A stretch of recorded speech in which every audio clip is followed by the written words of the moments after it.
ও যুবক, তোমার দ্বারা যেন দ্বীনের ক্ষতি না হয়, পারলে উপকার করিও,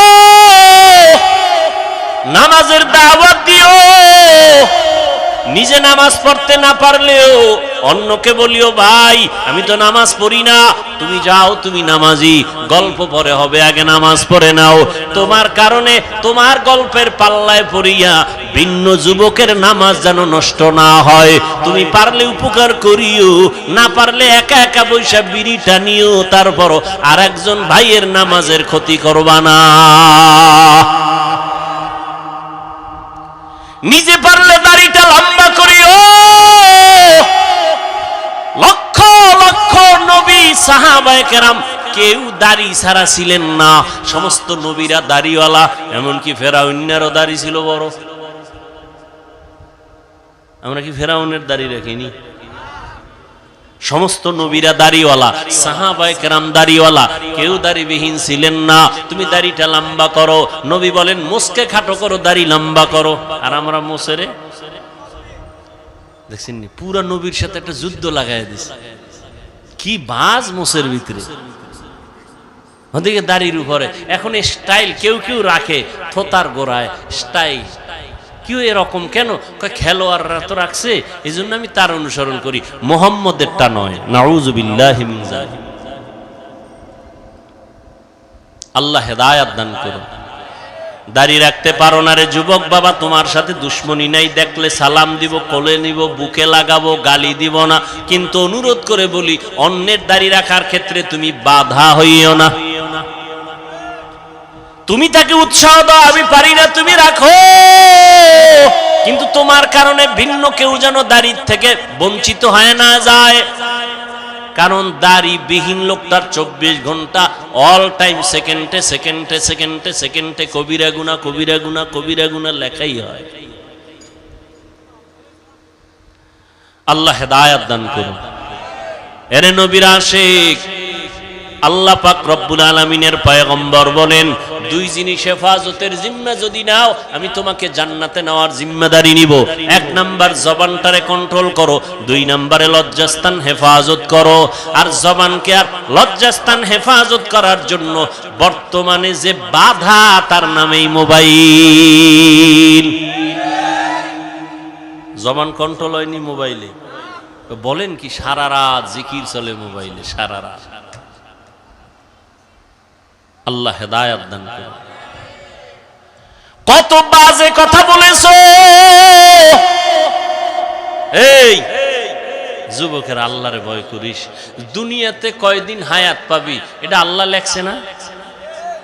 ও বাবারা বলো না, যুবকরা একটু বলো, নির্ধারণ আছে না নাই? আছে।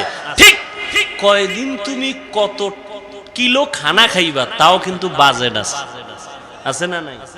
ঠিক তেমনি ভাবে তোমার জীবনে কয়টা কথা বলবা তাও বাজেট আছে। এই যুবকের একটু খেয়াল কর, পাও দইরা কই, একটু খেয়াল কর। হায়াতের বাজেট এখনো বাকি, কিন্তু মোবাইলে এত বেশি কথা কইছো, বাজেট শেষ। মরার আগে জবান বন্ধ, মনে রাখো, লিখে রাখো। মরার আগে অনেক মানুষ কথা বলতে পারে না, দেখো নাই? কারণ কি? হায়াতের বাজেট বাকি, কথার বাজেট নাই। এই জন্য হিসাব করে কথা কইও।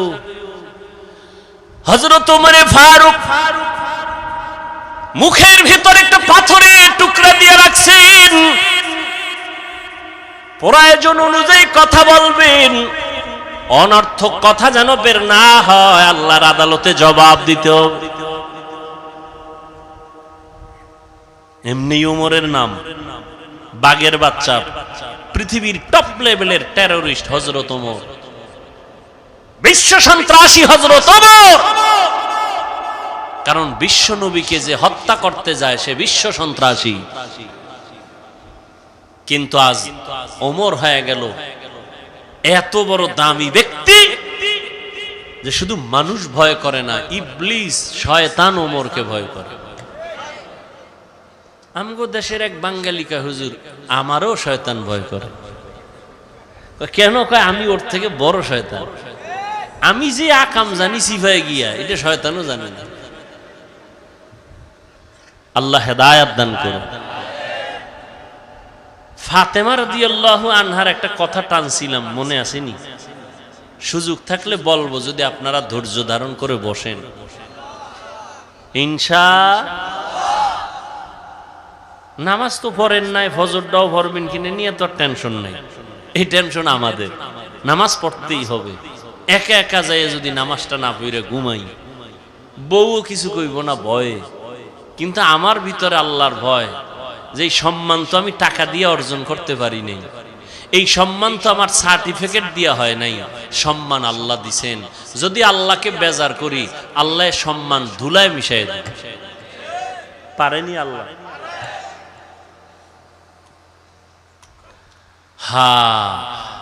কি কথা বলতেছিলাম?